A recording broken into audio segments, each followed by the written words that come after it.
በስመ አብ ወወልድ ወመንፈስ ቅዱስ አሃዱ አምላክ። ዕለት 27 ግንቦት። በዛ ዕለት እዚኣ በዮሐንስ ናይ እስክንድርያ ሊቀ ጳጳሳት ዓረፈ።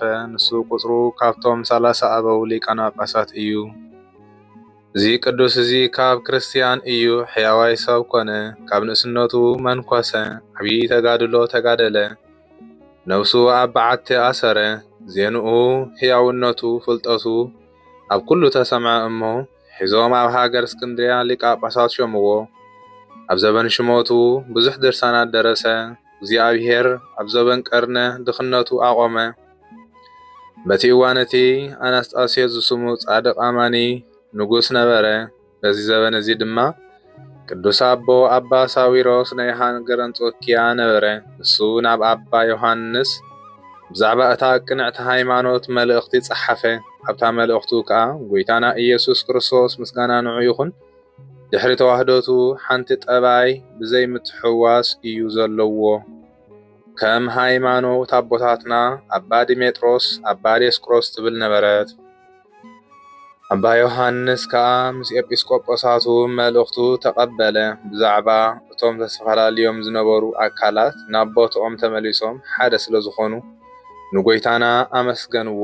ካብኡ ኣባ ዮሐንስ ከዓ ጸጋ ዝተመልአ ቃላት ናይ መልእኽቱ መልሲ ጸሓፈሉ። ብዛዕባ እታ ቅንዕቲ ሃይማኖት፣ ብዛዕባ ሓደ ህላዌ ተዋህዶቶ መለኮት ናይ እግዚአብሔር፣ ብዛዕባ ንወዲ እግዚአብሔር ስጋ ምልባሱ ብጠባይ ሰብ ምስ መለኮቱ ሓደ ዝኾነ ብዘይ ፍልልይ ብዘይ ምድብላቕ ብዘይ ለውጢ ክልተ ዘይኮነስ ሓደ ዝኾነ ነቶም ንጎይታና ዝፈልይዎ ኣውግዞም ወይ ከዓ ነቶም ባህርያት ዝውስኹ ኩሎም ዝሓመመ ዝሞተ ዝተሰቕለ ሰብ በይኑ እዩ ዝብሉ ነቶም መለኮት ሓሚሙ እዩ ዝብሉን ኣውግዞም። እታ ቅንዕቲ ሃይማኖት ግና ቃል እግዚአብሔር በቲ ካባና ዝወሰደ ስጋ ምእንታና ሓመመ እትብል እያ። እዚኣ እታ መንገዲ መንግስተ ሰማያት እያ። ብኣ ዝኸይድ ኣይጋገን ዓይንቀፍን እዩ። ኣባ ሳዊሮስ ናይ ኣባ ዮሐንስ መልእኽቲ ምስ አንበበ ብጽቡቕ መቐባል ተቐበሎ። ብኣ ገይሩ ከዓ ኣብ ሃገር አንጾኪያ ሰበኸ። በታ ቅንዕቲ ሃይማኖት ከዓ ሰላምን ስምምዕን ኮነ።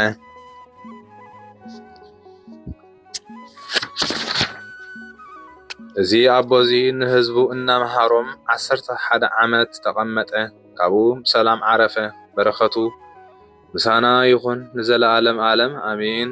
ሰላም እብ ለዘሞቅሃ ርእሶ እስከ ተሃርየ ለተጰጵሶ ለዋህድ አምላክ እንዘይሴልሶ ቃለ ምዕዳን ነቢቦ ወመጽሐፈ ሕግ ደሪሶ ለፈጣሪሁ ወሃበ ወመጠወ ነፍሶ።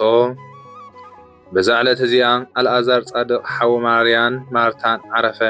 ጎይታና ኢየሱስ ክርስቶስ ካብ ሞት ምሳተንስኦ በታ ሶምን እቲኣ ብኣይሁድ ተታሕዘ። ሶሙነ ሕማማት ኮነ። ንጎይታና ኢየሱስ ክርስቶስ ድሕሪ ሕማማቱ ትንሣኤውን ዕርገቱን ንሃዋርያት ሰዓቦም። መንፈስ ቅዱስ ኣብ ልዕሊኦም ምስ ወረደ ከዓ ሃዋርያት ኣእዳዎም ኣብ ልዕሊኡ አንቢሮም ኣብ ሃገር ቆጵሮስ ኤጲስቆጶስ ሸምዎ። መጓሲኡ ከዓ ብጽቡቕ ሓለወ። ኣብ ሽሞቱ 40 ዓመት ገበረ። ብድሕሪዚ ብሰላም ዓረፈ። በረኸቱ ምሳና ይኹን ንዘለዓለም ዓለም አሜን። ሰላም ለአልዓዛር ኤጲስቆጶሰ ዘተሰይመ ሮብዓ መዋዕል ድህረ በመቃብር ተሃትመ ኢየሱስ ክርስቶስ ድህረ አንስኦቶ ቀደመ ምስለ ምውታን እስካያነስኦ ዳግመ በዛቲ ዕለት አይረፈ ወኖመ። ዕለት 27 ግንቦት። በዛ ዕለት እዚኣ መዘከርታ ስቕለት መድኃኒና እያ። ሰላም ለመቃብሪከ እንተከረያ አእሚቆ ጠቢብ ዮሴፍ ምስጢረ ሃይማኖት እንተ አጽሓቆ ኢየሱስ ክርስቶስ በደመ ርግዘትከ ደመ አጽድቆ ህጽበኒ ወአጥምቀኒ ከመሃናንያ አጥመቆ ለሐዋርያ ጳውሎስ ናፍቆ አርሂቆ